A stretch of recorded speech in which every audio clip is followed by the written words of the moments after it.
Evangelho de Lucas, capítulo 10, vamos ler a partir do versículo 25 em diante. Diz assim a palavra do Senhor. E eis que certo homem, intérprete da lei, se levantou com o intuito de pôr Jesus à prova e disse-lhe: Mestre, que farei para herdar a vida eterna? Então, Jesus lhe perguntou: o que está escrito na lei? Como que tu interpretas? Vamos lá, eu sei perfeitamente que você conhece muito bem a resposta para essa pergunta, então responda você mesmo.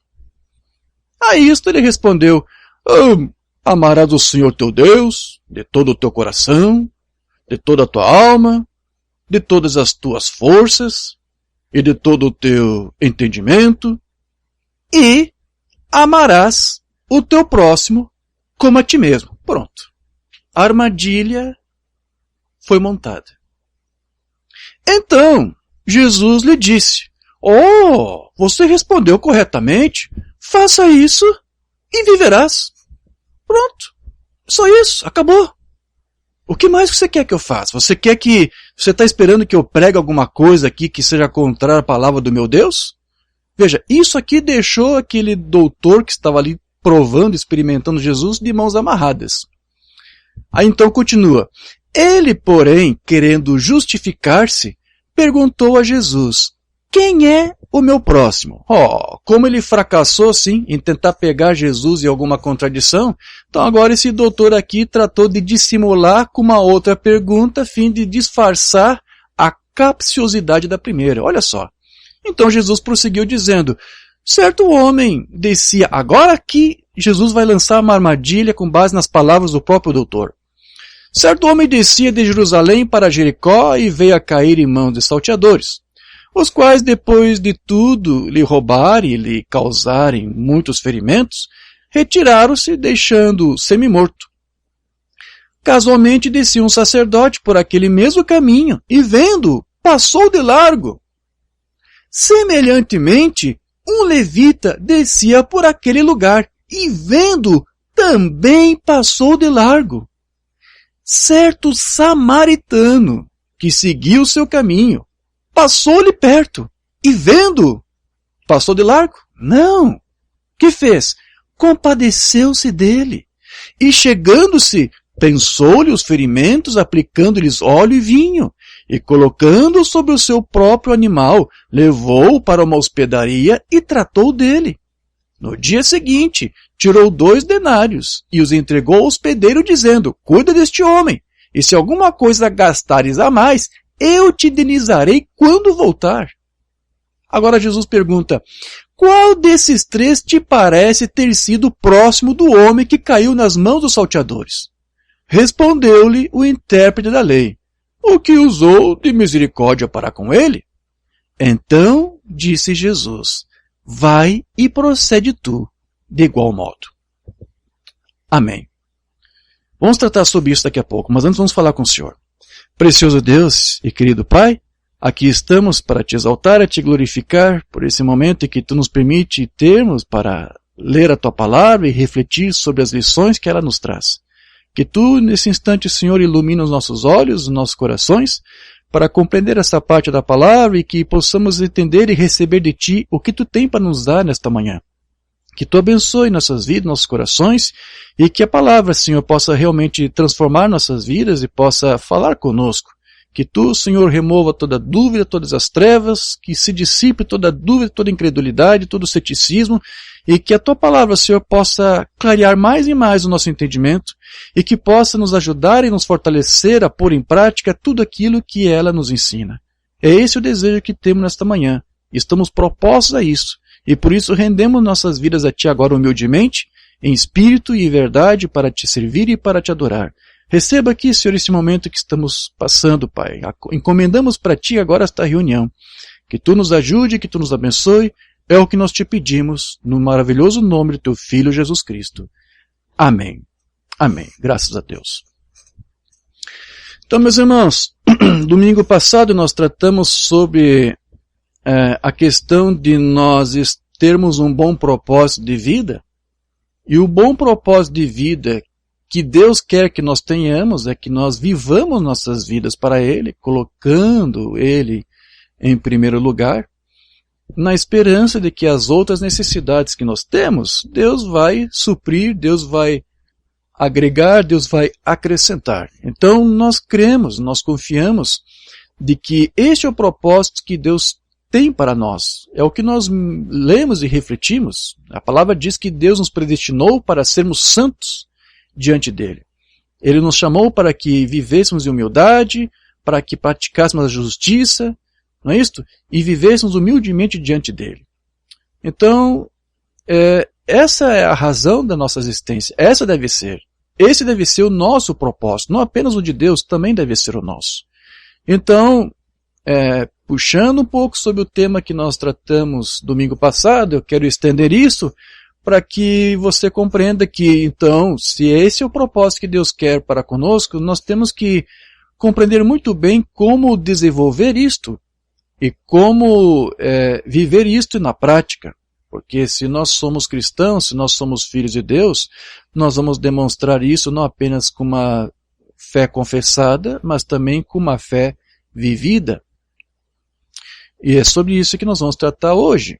Porque domingo passado, volto a chamar mais uma vez a atenção do que nós ministramos na ocasião, nós dissemos que Deus quer que nós façamos boas obras. Paulo também disse que Deus nos chamou para as boas obras para as quais Deus de antemão preparou para que nós nelas andássemos.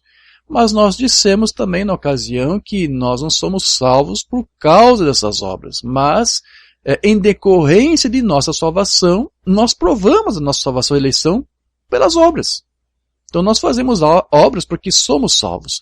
Nossas obras vão evidenciar se somos salvos. Nossas obras vão evidenciar se temos realmente companheirismo com Deus ou não. Nossas obras, ou tipo de obras que nós fizermos, vão dar testemunho de que se a vida de Cristo realmente está em nós, ou não está ainda. Amém?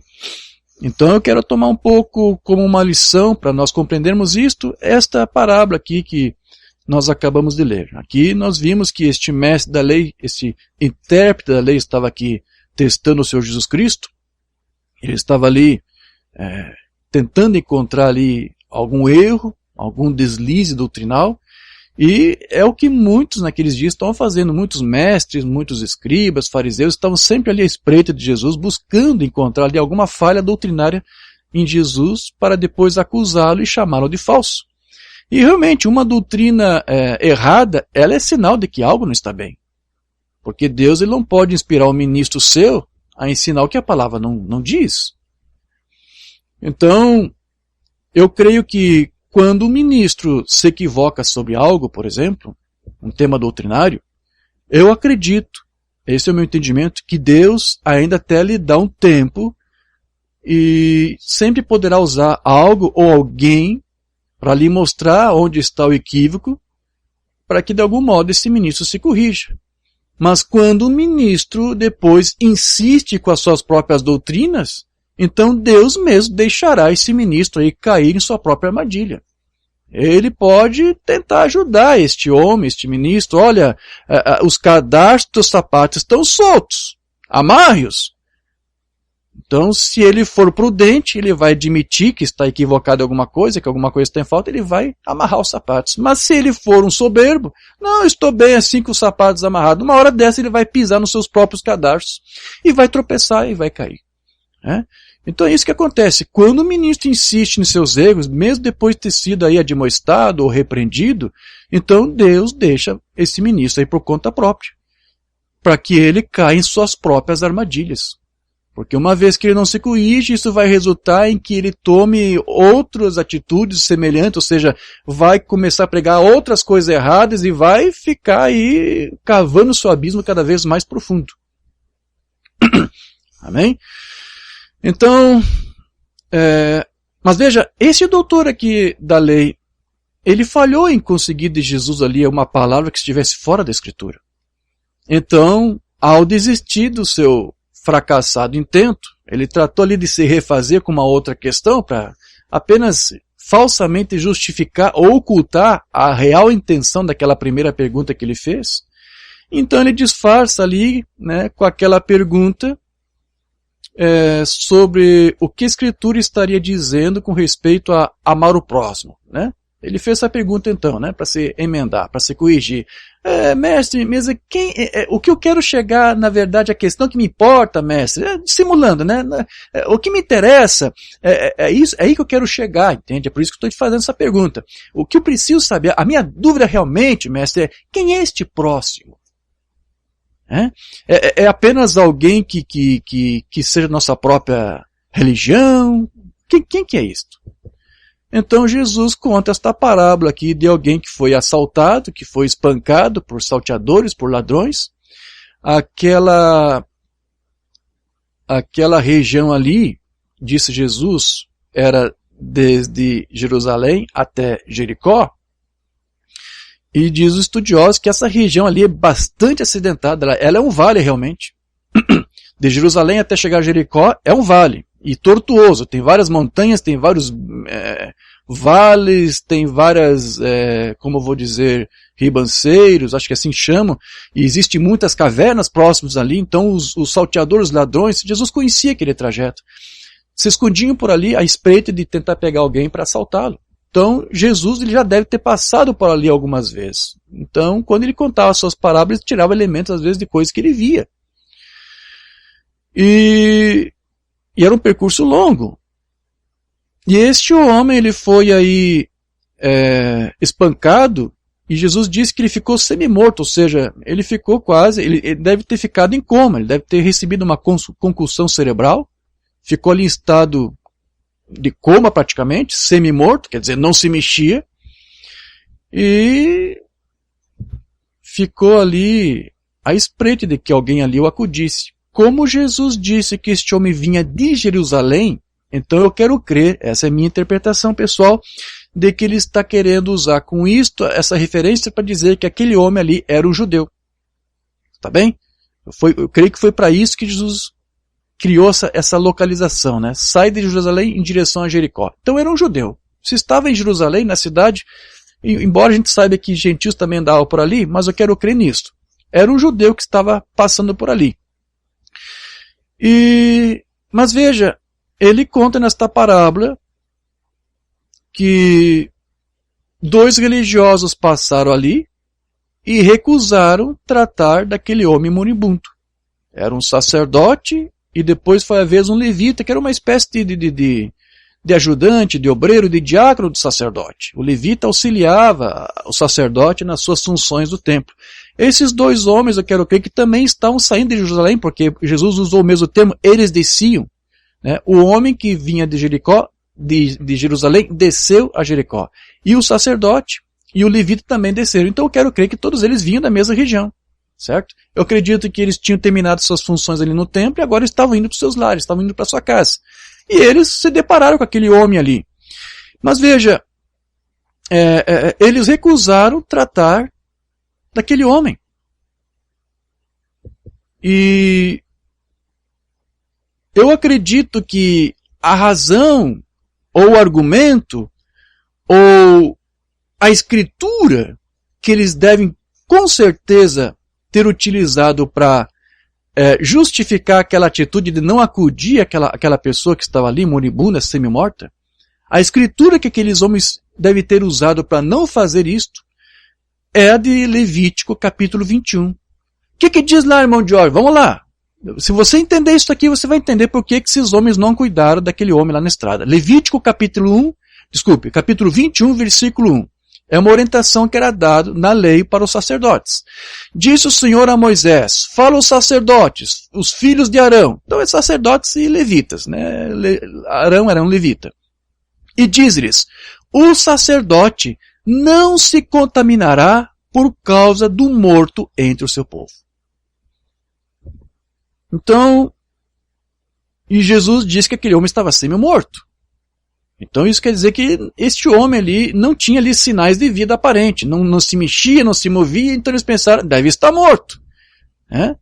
E na hipótese que aquele homem estivesse realmente morto, por precaução, os 2 religiosos, por serem sacerdotes, evitaram dar assistência ao moribundo, temendo contaminar-se e ferir um ditame da lei. A lei dizia, se você tocar no morto, certo?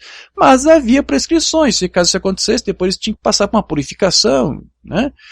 Mas veja, como esses homens estavam saindo de Jerusalém, eles não estavam mais no templo, eles não estavam indo para o templo. Eu creio que eles estavam saindo do templo, indo para suas casas. Eles podiam cuidar deste homem e depois passar pelas purificações que a lei exigia. Mas eu acho que esse foi o pretexto que os religiosos usaram para não cuidar daquele homem. Eles usaram uma palavra, usaram uma escritura, usaram a própria lei para justificar do porquê que eles não quiseram cuidar. E Jesus disse que quem acabou cuidando daquele homem foi justamente alguém que menos se esperava, que era um samaritano. Vocês lembram quando ministrei algumas semanas atrás sobre os samaritanos, né? Nós adoramos o que conhecemos, sobre aquela conversa que Jesus teve lá com aquela mulher no poço lá de Samaria. Nós falamos ali sobre a religião dos samaritanos, que eles não criam nos profetas, não liam os rolos dos profetas, mas liam o Pentateuco. Então eles tinham uma crença assim na lei, criam na lei, tentavam praticar a lei de alguma forma, embora eles tinham o seu próprio local para adorar, que era lá no Monte Gerizim. Então os judeus eles não gostavam dos samaritanos, porque era uma raça mestiça, ainda que fosse também, que possuísse uma ascendência judia, era uma raça de mestiços, uma mistura de judeus com os gentios samaritanos.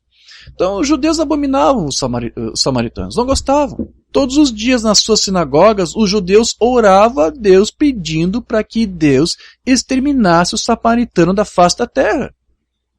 E agora Jesus cria essa situação aí de um samaritano cuidando de um judeu. Veja, os religiosos que eram judeus rejeitaram alguém da sua própria fé. E alguém que era contrário à fé do judeu, que era o samaritano, né? Embora acreditasse em algumas coisas, mas também tinha algumas dissidências teológicas, o samaritano ignorou as suas dissidências, suas divergências teológicas, viu tratar-se ali de um judeu e foi, disse Jesus, e tratou daquele homem e cuidou dele. Então, o desprezo que os judeus tinham era tão grande que se prova até aqui mesmo, nessa própria parábola. Porque quando Jesus foi perguntar para o intérprete da lei qual daqueles três foi o próximo daquele homem moribundo ali, semi-morto, jogado na estrada, o doutor da lei, ele não quis nem expressar a palavra samaritano, né? Tamanha o desprezo que eles tinham. Mas como ele foi forçado a dar a explicação que era homem, então qual foi a explicação que ele disse? Olha, o próximo foi aquele que usou de maior misericórdia, só para não dizer samaritano. Ele fez isso, com essa intenção. Porque, veja, era humilhante para aquele doutor da lei, para aquele intérprete da lei, ter que admitir, né, que alguém que era tido por eles como um herege, como um apóstata, que era o samaritano, que de fato era quem estava cumprindo a lei, ao invés daqueles dois sacerdotes.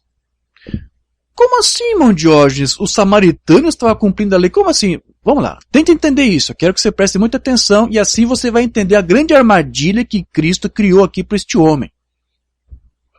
Porque veja, aqueles dois religiosos, eles pensavam que ao não ajudar aquele homem, eles estariam cumprindo com a lei. Porque a lei dizia, se você tocar no morto, você vai ficar contaminado, você vai ficar impuro.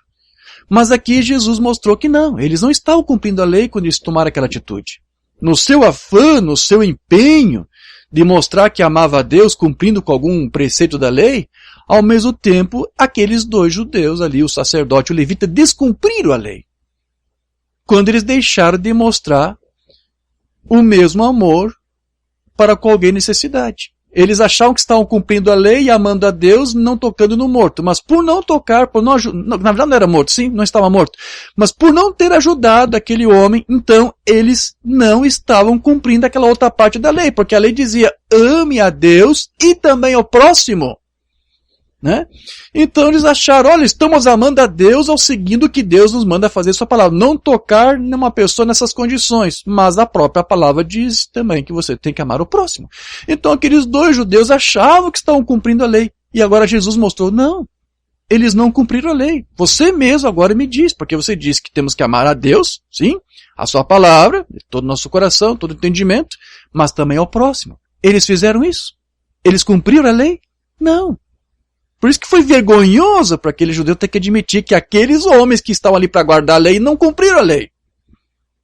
Então, aqueles dois religiosos buscaram refúgio em uma escritura, na esperança de que isso os inocentasse daquela sua omissão. Mas aqui Jesus diz que aquela recusa fez com que eles deixassem de cumprir com a própria lei que eles alegavam ali estar defendendo. Então a pergunta que Jesus havia feito ali para aquele doutor foi: qual daqueles homens realmente cumpriu a lei? Ou se vamos considerar a primeira pergunta que o doutor fez, porque ele perguntou o que eu tenho que fazer para herdar a vida eterna, e Jesus ainda estava focado em responder aquela pergunta. Então, de uma outra forma de você entender a pergunta que Jesus fez, foi esta: qual daqueles homens você acha que tinha mais chance de herdar a vida eterna?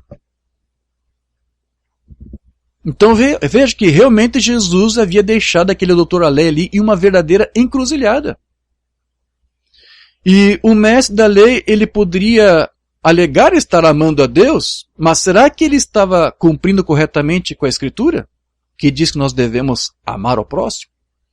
Então, a lição que Jesus nos dá aqui é que não basta apenas nós mostrarmos uma vida religiosa, alegando aqui que está cumprindo com algum preceito, ou dogma, ser do sistema, ou mesmo que você diz que está crendo e confia em uma doutrina que esteja 100% correta, se nós deixarmos de praticarmos a fé que nós confessamos.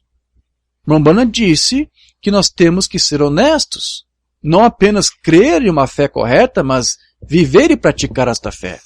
Mensagem do Mombrana, Demonologia, Estado Religioso. Preste atenção no que o Mombrana vai dizer aqui, lá no parágrafo 115. Não importa quanto de ensino você tenha, você pode aprender isso à força. Deus não está em grandes palavras. Deus está num coração honesto. Você pode ficar de pé aqui, falar grandes palavras como não sei o quê, isso não traz mais próximo a Deus. Você pode ficar de pé e ensaiar como repetir seu sermão e dizer estas coisas, e isso não o aproxima de Deus. Você pode aprender com um dicionário a ponto de dormir com um, e mesmo assim não o aproximaria de Deus. Um coração humilde, submisso, em simplicidade, é o que o traz a Deus. Isso é verdade, amém? Um coração humilde, Deus ama. Agora, não importa se você sabe o abecedário, isso não faz diferença alguma. Apenas um coração humilde. Deus habita num coração humilde. Não em instrução, não em escolas, não em teologia, seminários, não em todos esses lugares diferentes, não em palavras pomposas, ou não em lugares de classe. Deus habita no coração humano. E quanto mais você puder se quebrantar, quanto mais simples, maior você pode se tornar à vista de Deus. Amém, meus irmãos? Você crê nisso? Eu creio. Então, nós vemos que o problema de alguns religiosos é a dificuldade que eles têm para entender que a vida eterna não está limitada apenas na obtenção de algum conhecimento, mas do quanto que se consegue viver e praticar este conhecimento. Então, não devemos nos deter apenas sobre o que crer, mas o que estamos fazendo com o que nós cremos. Ou o que essa fé está fazendo conosco. E o quanto conseguimos viver e praticar o que nós confessamos. Veja que Jesus disse lá em Lucas capítulo 6, a partir do versículo 47, todo aquele que vem a mim e ouve as minhas palavras e as pratica, então você tem que ir a Cristo, você tem que ouvir a Cristo, ouvir a sua palavra e tem que praticar. Então ele diz, aquele que me ouve e pratica, eu vos mostrarei a quem se assemelha. É semelhante a um homem que, edificando uma casa, cavou, abriu profunda vala e lançou alicerce sobre a rocha. E vindo a enchente, arrojou-se o rio contra aquela casa e não a pôde abalar, por ter sido bem construída. Mas o que ouve e não pratica, apenas crê, confessa, e até pode até usar algum pretexto, olha, eu estou cumprindo a escritura, eu estou fazendo isso e aqui, como aqueles judeus lá, os religiosos, né, o levita, o sacerdote, eles tinham uma boa desculpa, né, para o que eles fizeram. Alguém pode até alegar, mas eles não estão cumprindo com toda a palavra. Ele é semelhante a um homem que edificou a sua casa sobre a terra sem alicerces. E arrojando-se o rio contra ela, logo desabou, e aconteceu que foi grande a ruína daquela casa. Então, essas palavras aqui de Jesus, elas possuem aqui várias aplicações. E Jesus aqui pode estar apontando tanto para Israel como nação, como também para nós, cada um de nós, filhos de Deus, aqui individualmente. Mas há pelo menos aqui 3 coisas que Jesus aqui está mencionando. Ele diz que nós temos que ir até Ele, nós temos que ouvi-lo e temos que o quê? Praticar. Então, é nossas vidas, nossas obras que vão dar testemunho do que ouvimos e do que cremos. Então, nós temos que fazer isso, meus irmãos. Jesus, ele disse que está aqui nos falando dessa grande contradição que há em alguém que busca a Deus, mas que a sua vida, seu testemunho, não testifica de que ele ouviu ou recebeu realmente a palavra. Porque quando você realmente a recebe em seu coração, por você ser humilde, como disse o irmão Branham, assim, Deus habita no coração, você vai praticar o que você recebeu. Então, aqueles que buscam a Deus devem praticar, devem demonstrar através de suas vidas. Então eles buscam a Deus, eles querem ter comunhão com Deus e com a sua palavra, eles ouvem sua palavra, mas eles não sabem ou não querem aplicar essa palavra em suas vidas. Foi por isso que o apóstolo Tiago, ele disse que ouvir o ensino correto sem praticá-lo é inútil e enganoso. Tiago 1:22. Tornai-vos, pois, praticantes da palavra, não somente ouvintes, enganando-vos a vós mesmos, como aqueles 2 judeus lá, religiosos da parábola, estavam enganando a si mesmos. Então veja, o irmão Branham, ele sempre achava uma grande contradição, por exemplo, das denominações, das igrejas aí fora, que tentam construir grandes edifícios, e ao mesmo tempo fazem isso com um evangelho dizendo que Cristo está vindo, Jesus está chegando. E aí, para provar a sua fé, eles resolvem dedicar-se tempos e tempos construindo edifícios. Alguns projetos chegam a levar anos para construir, mesmo eles dizendo que Cristo vai vir. Jesus, não vão dizer, isso é uma grande contradição. Eles estão falando uma coisa, mas estão vivendo outra. Ora, se Cristo já vai vir e pode chegar a qualquer momento, por que você vai se debruçar em gastar dinheiro em um projeto para construir uma grande edifício, um grande tabernáculo, uma grande igreja que às vezes vai levar meses, semanas, meses ou anos para construir? A tua própria atitude mostra que você está sendo incorreto. A tua prática de fé está errada. Você está falando uma coisa, mas você está vivendo outra, está praticando outra coisa diferente do que você está pregando para mim. Um verdadeiro sinal que se deixa passar por alto. Se as igrejas hoje crescem no que estão falando, elas praticariam o que falam, e não estão. Igrejas, tabernáculos, todo mundo. Como nós poderíamos estar construindo grandes estátuas e construções e milhões de dólares em edifícios e grande expansão de organizações e coisas assim e pregando que Cristo volta a qualquer hora? Seria nesse caso o quê? Uma obra contrária à própria fé professada, sim? Como nós poderíamos continuar, olhar para as nossas congregações e vê-las separando-se do poder de Deus e entrando no mundanismo e trazendo o mundanismo para dentro da igreja, misturando, e nós permitimos isso? Por causa da popularidade, por causa da opinião popular e divergências denominacionais, tentando superar em crescimento a próxima organização para ter o maior número de membros, sim, sacrificando um monte de coisa. Como nós poderíamos praticar o que nós pregamos? E o mundo vê isso, eles sabem disso. Só mais uma mensagem? Convencido e então preocupado? Cremos que ele está vindo nesta era? Por que queremos acumular coisas grandes? Por que desejaríamos construir milhões de dólares em escolas e prédios e depois dizer que Jesus está voltando? Ora, o público sabe melhor do que isso. Eles sabem que você está falando sobre algo em que você não acredita. Pois se você acredita que Cristo está vindo, você vai desperdiçar dinheiro, uma obra, um projeto, né? Pratiquemos o que pregamos, disse o irmão Branham. Devemos fazer isso. Então, como eu disse, nesse nosso último estudo, nós tratamos sobre a importância de nós buscarmos a Deus, termos um propósito de vida correto, e nós vimos que amar a Deus acima de todas as coisas deve ser algo que todo cristão deve buscar. Mas também nós vimos que o Senhor nos chamou para fazermos boas obras. Como eu disse, não para nos salvar, mas como uma demonstração do tipo de vida e de palavra que nós temos. Mas veja, não importa o quanto alguém diz crer na Bíblia ou na mensagem de irmão Branham, e reclame ter o Espírito Santo ou ser aperfeiçoado pela palavra, por essa mensagem, serão os seus frutos, serão suas obras que vão provar tudo isso, se é realmente renovado, restaurado, aperfeiçoado. Vamos para um sermão do irmão Bana? Alguns sermões onde ele vai tratar sobre isso, mensagem El Shaddai. E depois nós verificamos que Abraão não obedeceu a Deus de uma só vez. Agora, ele se preparou e teve fé na promessa, mas veja, ainda podemos ter fé na promessa e depois não obedecer. E ainda isso nos atrapalhará, pois está confessando, mas não está praticando o que confessa. Que utilidade há para alguém que crê, mas que não obedece ou pratica o que crê? É isso que o Abraão está dizendo. Agora, você pode dizer, eu creio no Espírito Santo, eu creio que devo ser batizado com o Espírito Santo. Agora, não importa o quanto você crê, você tem que obedecer essa comissão. Só a fé não irá funcionar, porque a fé sem obras é morta. Então, veja, serão os nossos frutos que dirão se a nossa fé é boa ou não. Se a nossa fé não for acompanhada por obras corretas, então nossa fé não é boa. Pois que proveito teria uma fé que não produzisse nada. Certo? O rei rejeitado. Eu disse a um homem algum tempo atrás, eu disse, Senhor, Deus alguma vez não te condenou por esse seu cigarro? Ele disse, não. Eu mesmo vi você beber. Ele disse, a minha fé me salva. Eu disse, mas Senhor, deixe-me dizer algo a você agora. A fé sem obras é morta. Sua fé em Deus e o tipo de postura, testemunho que você está dando, mostra que alguma coisa não aconteceu aí. Eu disse, o Espírito Santo não vive uma vida assim.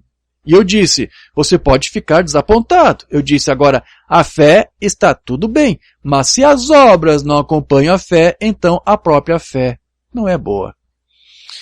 Então veja, nós sabemos que Deus nos deu uma mensagem, a fim de nos aperfeiçoar como filhos de Deus e também como a noiva de Cristo nessa última era, mas se cremos em uma mensagem que nos traz a perfeição, nós vamos provar isto, que nós fomos aperfeiçoados por ela, pelo tipo de fruto que nós produzimos. Porque de nada adianta criar uma mensagem sem praticar o que nós lemos e ouvimos dela. Deixa eu ler algo que o irmão Branham menciona aqui, o cego Bartimeu. Aqueles fariseus leram a mesma Bíblia que os apóstolos leram, mas eles não tinham fé para pôr em prática o que leram. Cada denominação hoje lê a mesma Bíblia, e cada grupo da mensagem lê os meus sermões do irmão Branham traduzidos. Mas o que eu quero ver é alguém ter fé suficiente que sairá e aceitará a palavra dela. Principalmente a mensagem desta hora, sim, que é a perfeita interpretação da palavra. Certo? Amém. É isso que nós precisamos. Alguém para praticar o que eles creem. A fé sem obras é morta. Não traz nenhum bem a você ter fé. Teria sido até melhor não ter conhecido a verdade do que dizer que alegou ter conhecido, mas a sua vida não dá testemunha disso. Você diz, eu creio que isso é a Bíblia. Bem, se isso é a Bíblia, ela tem promessas. Se você crê que isso é verdade, bem, a única coisa que você tem a fazer é deixar sua fé à vontade com isso. Pratique o que você crê. E foi exatamente isso que Jesus disse para aquele intérprete da lei. Quando ele disse lá para ele, né, então vai e procede de igual modo com o samaritano. Faça a mesma coisa com o samaritano. Jesus ali, em outras palavras, estava dizendo, olha, pratica o que você diz crer. E é isso que todos nós devemos fazer, queridos. Começando, inclusive, até pelos que pregam. Começando por nós, os que ministram, prega a palavra. Mambrana disse, tem que começar por nós, pelos pregadores. Eis que estou à porta e bato, 57. Eu sei que este é um momento extenuamente para você. E quanto a mim? Mas o que eu prego, eu creio. O que eu prego, eu pratico. Pela graça de Deus, eu pratico. Mamana disse, o ministro deve viver e praticar o sermão que ele prega. A tempestade que se aproxima, eu acho mesmo que temos muita prática em sermões e não vivemos os sermões o suficiente. Seria muito melhor se vivêssemos nosso sermão. Cada um de nós seria um ministro. É melhor viver um sermão para mim do que pregar para mim. É melhor viver o sermão. Tem mais algumas mensagens aqui, acho que eu vou ler. Um homem correndo à presença do Senhor, então fé sem obras é morta. Se você diz creio e não pratica ação, justamente como a mensagem, se você diz creio nela, eu sou crente da mensagem, irmão Jorge, e não pratica ação, de que serve essa mensagem? Está vendo? Noé foi trabalhar com seu martelo e construiu uma arca para confirmar aquilo de que estava falando. É isso que também temos que fazer. Temos que ir trabalhar e provar nossa fé pelas nossas obras. Nossas obras provam nossa fé. Daqui que tirei o título para a mensagem de hoje. As obras provam a fé. O tipo de obra que você faz, o tipo de testemunho que você dá testemunho do tipo de palavra que você tem. Amém. Mais uma mensagem aqui. Nós o encontramos, vem ver. Mas quando você acha que tem, você diz, sim, eu sou, então você crê que você é um cristão. Você não pode mostrar nada do que você é, mas você crê que é. Você crê que você é. E então quando você confessa que você é, e quando você o confessa, e ele confessa você, ele é o sumo sacerdote. Sobre o quê? Não sobre o seu clamor, não sobre o seu arrependimento, não sobre a sua fé, mas sobre a sua confissão. Não importa quanta fé você tenha, ela nunca lhe dará nenhum bem, até que você coloque obras com ela, pois a fé sem obras é morta. Amém. Depois de um tempo, todo mundo sabe que você é um cristão, porque você mantém o seu confessar. Certo. Mais uma mensagem que eu quero ler aqui. A Igreja do Deus Vivo. Agora você pode vir e confessar os seus pecados para mim e me pedir para orar por você, mas eu não posso te perdoar. Se você pecou contra mim, eu posso perdoar você. Mas se você pecou contra Deus, Ele é o único que pode perdoar. Amém. Ele nos curou. Ele curou todas as pessoas enfermas, mas nunca irá ajudá-las até que elas confessem isso pela fé e creiam nisso e atuem sobre a sua confissão. Porque assim como o corpo está morto sem o espírito, disse Tiago, assim é a fé sem obras. Você tem que crer e agir como tal.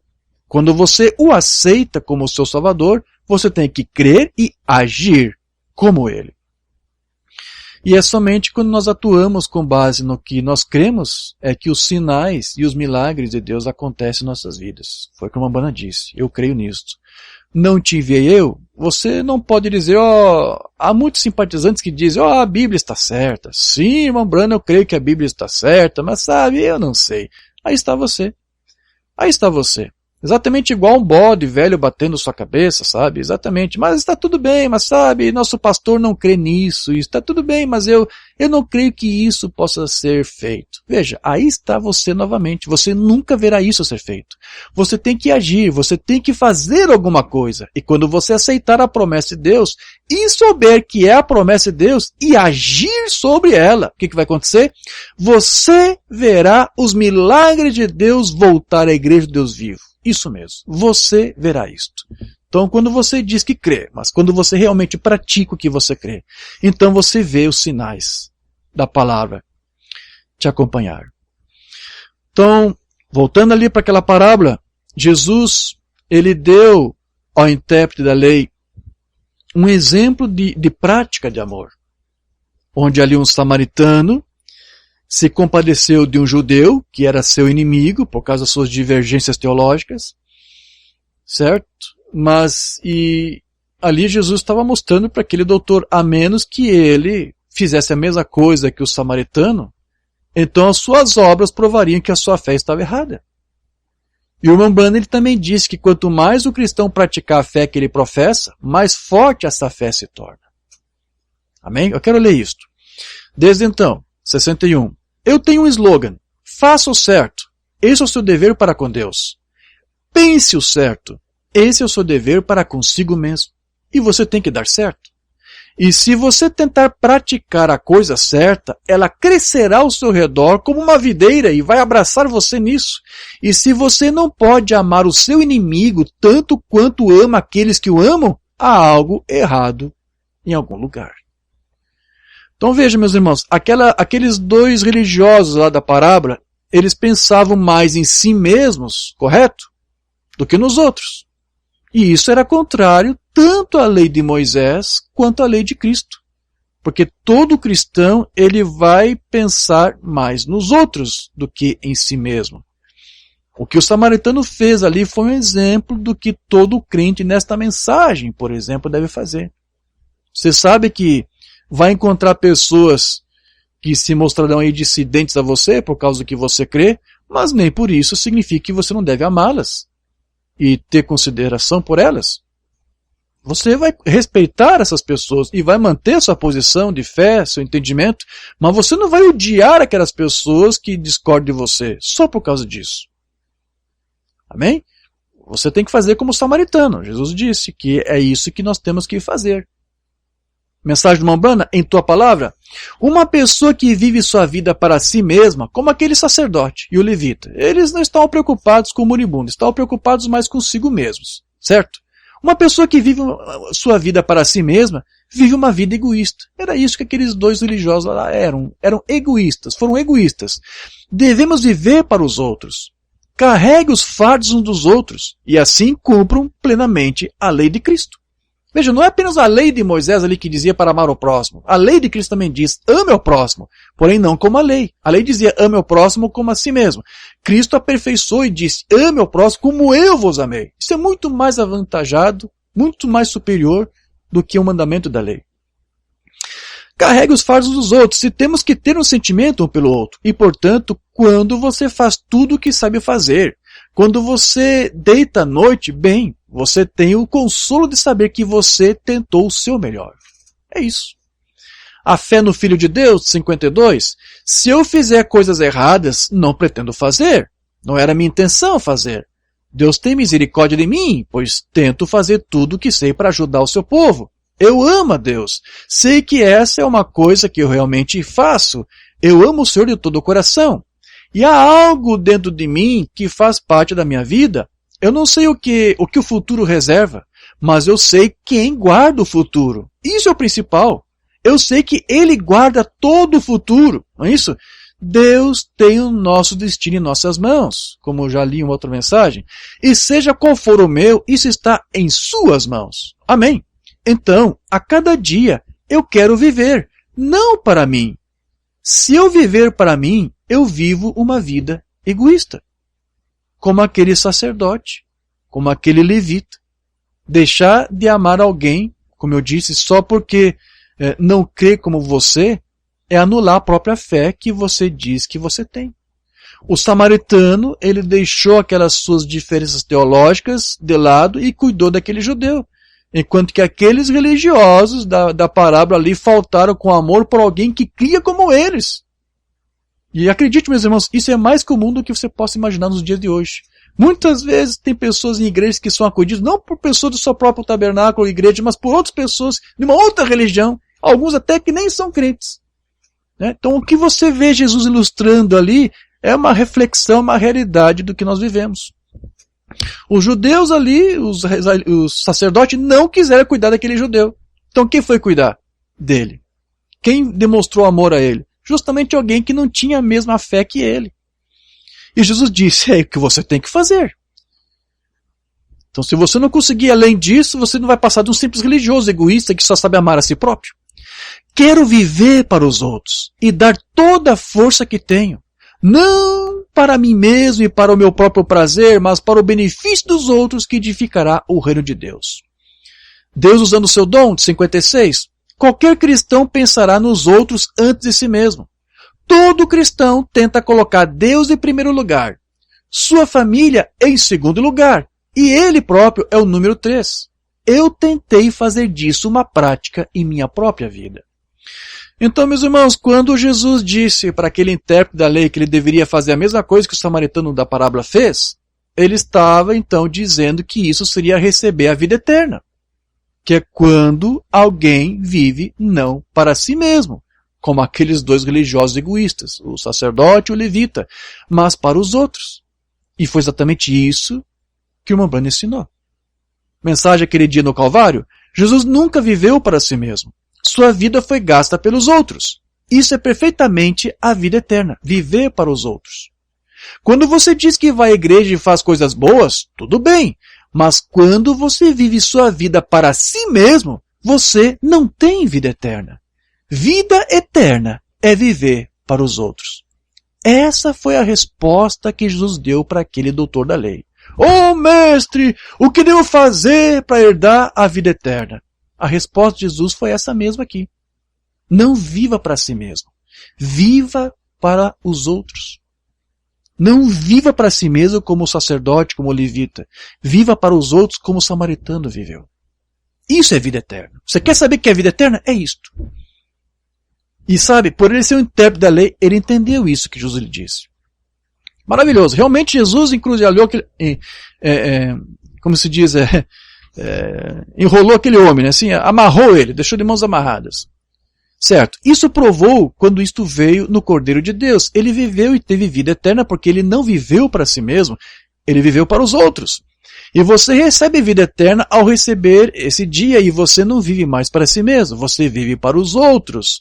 Alguém disse, como você pode ficar de pé e deixar alguém chamá-lo de nomes tão ruins? Você não vive para si mesmo. Imagine se um ministro da mensagem que quer posicionar-se e pregar essa mensagem, essa doutrina, resolvesse ficar escandalizado, magoado, amargurado com cada crítica que ele recebesse de alguém que não entendeu essa doutrina e que combatesse a ele essa doutrina. Não poderia fazer nada, não estaria dando testemunho de fé. Uma banda que diz, olha, eu prossigo, mesmo com as críticas, mesmo me chamando disso, daquilo, eu prossigo. Porque eu não estou aqui fazendo isso por amor a mim mesmo, não é para minha glória, não é para me vangloriar das coisas que estou fazendo, ou falando, ensinando, é por amor aos outros que necessitam. Eu faço isso porque eu tenho a vida eterna. A vida eterna é viver pelos outros, pensando nos outros. É isso que todo ministro faz também. Eu não creio que... Sim, é verdade, alguns estão ali apenas para ocupar o seu tempo, para tentar... pensando no seu salário, sim? Mas há aqueles que realmente aí estão preocupados com os outros e dedicam a sua vida e o seu tempo em função dos outros. Por que isso? Porque eles têm a vida eterna.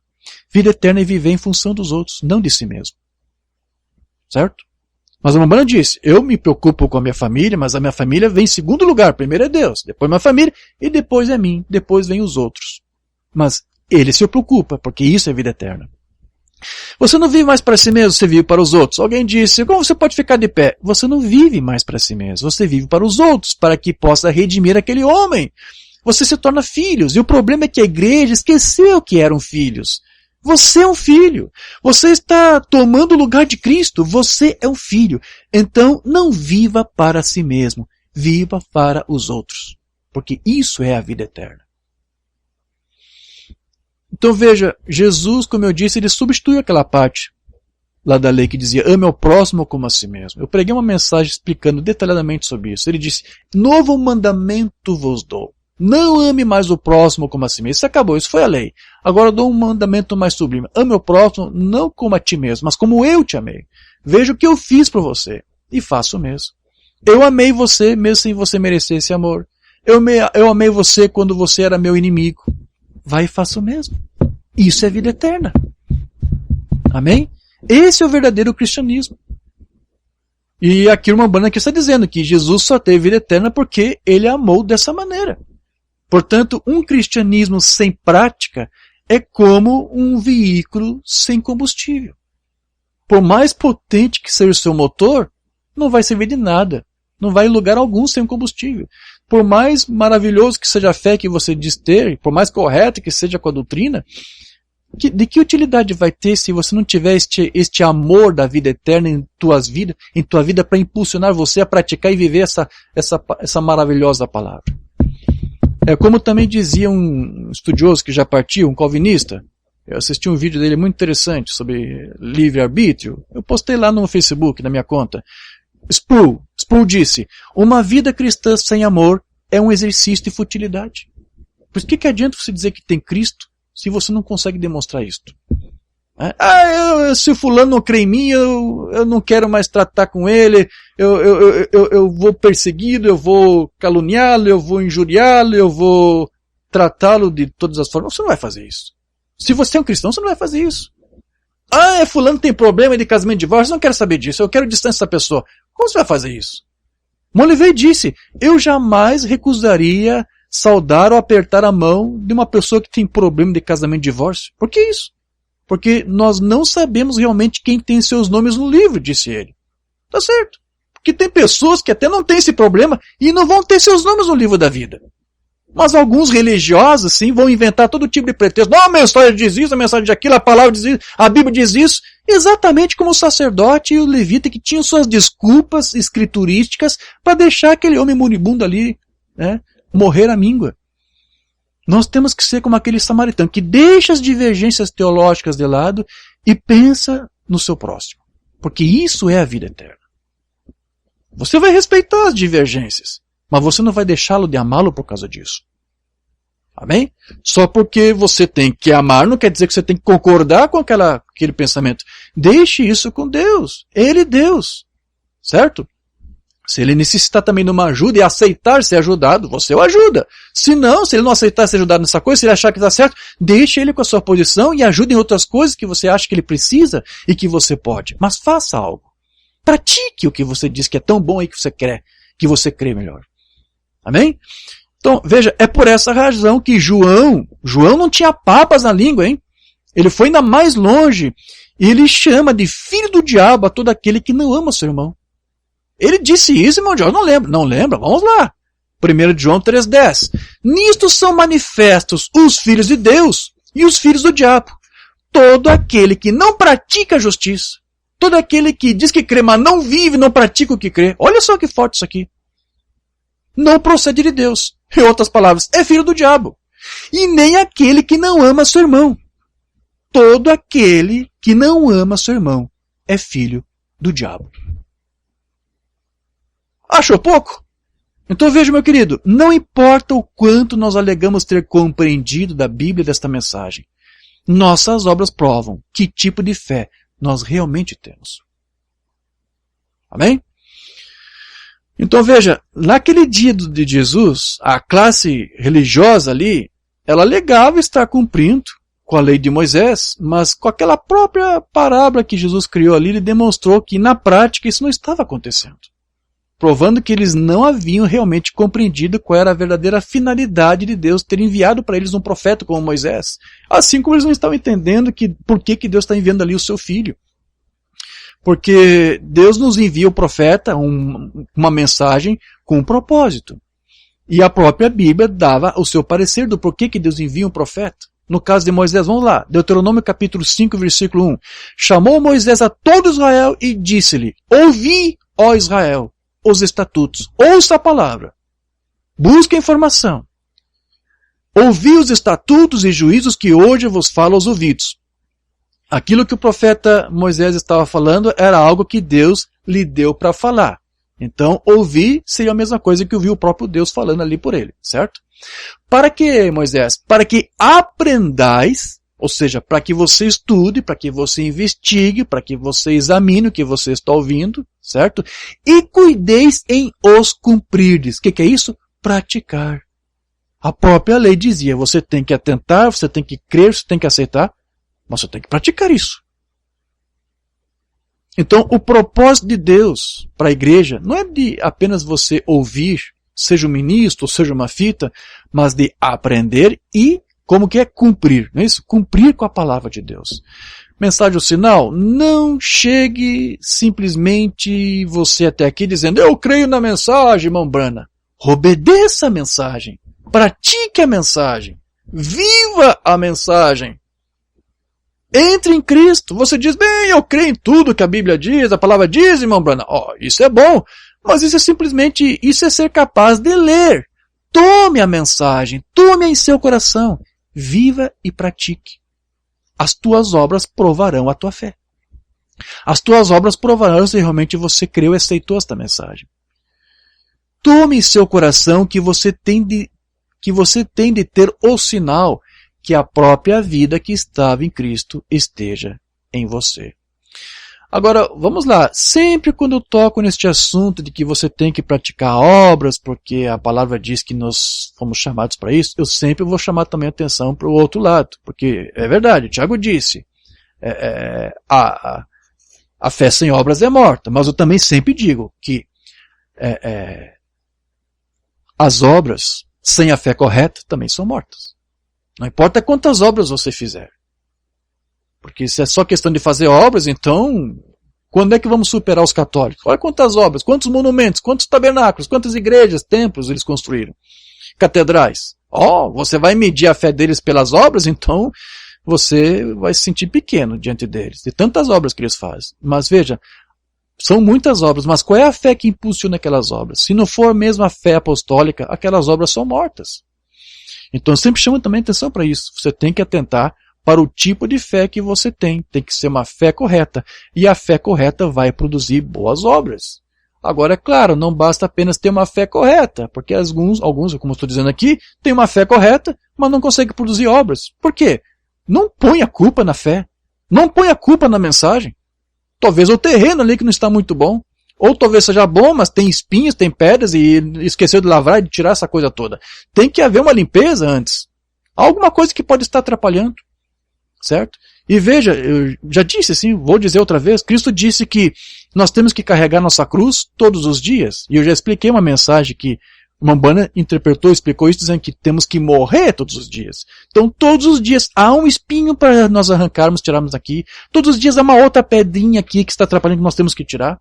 Até que nós realmente possamos viver e praticar o que alegamos crer. Porque nossas vidas vão dar testemunho de que se a nossa fé é verdadeira, genuína ou não. Amém? Mas a questão que estou levantando agora, dentro dessa nossa mensagem aqui, estou querendo um pequeno parênteses, é isso. O inverso também é verdadeiro. De nada adianta você demonstrar que a tua fé é boa pelas muitas obras que você faz. Isso pode ser também uma ilusão. Vamos lá, semente, sinal do tempo do fim. E é assim que as pessoas se afastam da palavra de Deus, tornam-se um caso híbrido, e isso deve morrer, não pode produzir a sua espécie de vida novamente. A igreja que se recusa a crer na palavra de Deus é uma igreja híbrida, com dogmas, credos e doutrinas que não são bíblicas. Essa igreja não pode produzir um filho cheio do Espírito, porque é híbrido.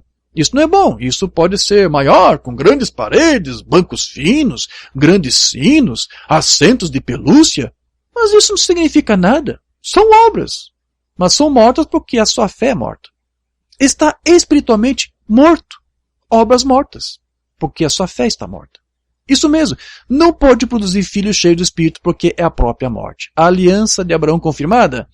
Qualquer coisa que seja híbrida está poluída, e a religião que é híbrida desta Bíblia, para a organização, denominação ou credos de igreja, é híbrida. Agora veja, um híbrido produz uma arte mais bonita, um produto mais bonito. Sim, eles conseguem fazer umas obras muito bonitas.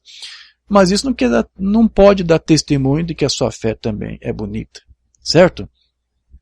Então, meus irmãos, já vou partir aqui para o encerramento. Acho que tem algumas coisas aqui que eu não quero me estender, mas eu creio que você já captou a minha mensagem para você nesta manhã. Sim? As obras que nós precisamos fazer, elas obrigatoriamente têm que refletir nossa fé em Cristo. E essa fé tem sido revelada nesses dias, tanto por meio da palavra escrita, como também por meio da palavra falada. Eu quero ler agora uma escritura, 1 João 1, 5 a 7. Ora, a mensagem que da parte dele temos ouvido e vos anunciamos é esta, que Deus é luz, e não há nele treva nenhuma. Se dissermos que mantemos comunhão com ele, que cremos na sua palavra, e andarmos na luz, e andarmos nas trevas, nós mentimos e não praticamos a verdade. As tuas obras vão dar testemunho do tipo de fé que você tem. Se, porém, andamos na luz, como ele está na luz, mantemos comunhão uns com os outros, e o sangue de Jesus, seu Filho, nos purifica de todo pecado.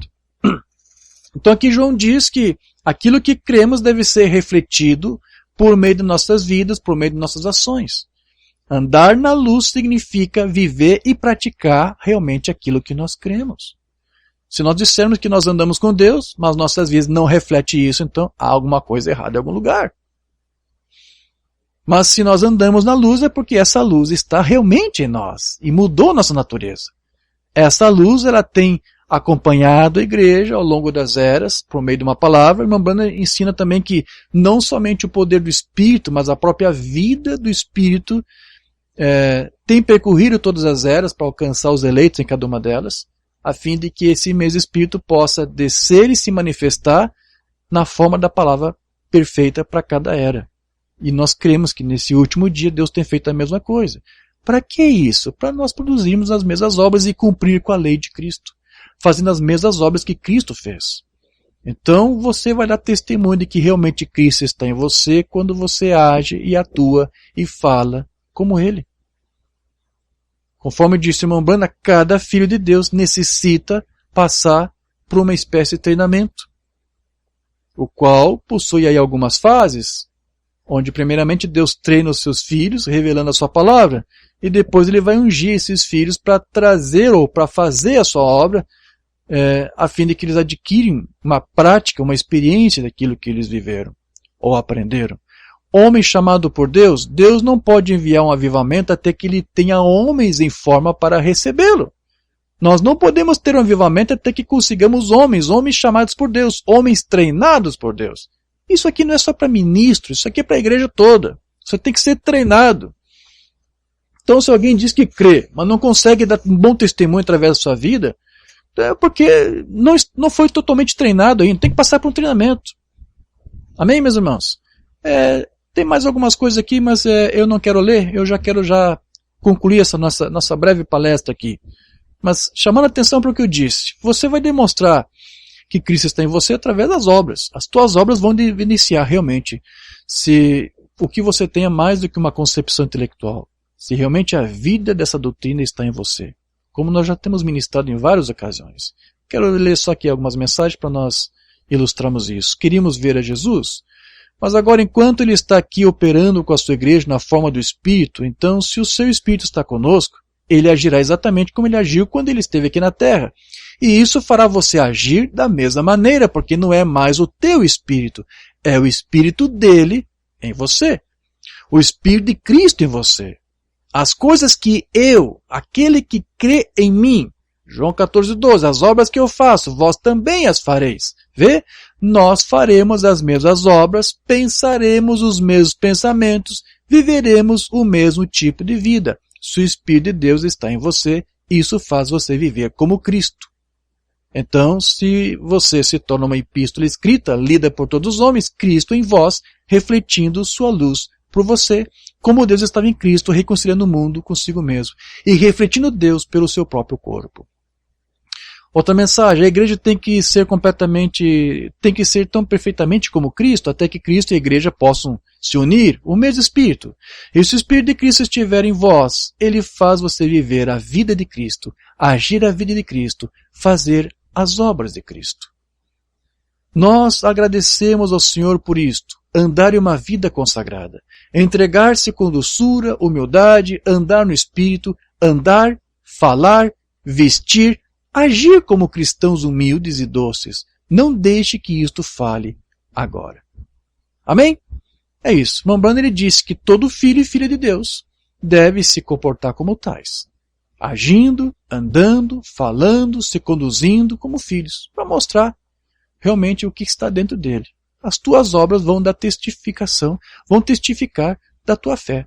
Todos nós somos estrangeiros em uma terra estranha, portanto os nossos hábitos e o nosso modo de ser não devem jamais refletir o que está neste mundo, porque isso faria a igreja perder a visão do que ela realmente é.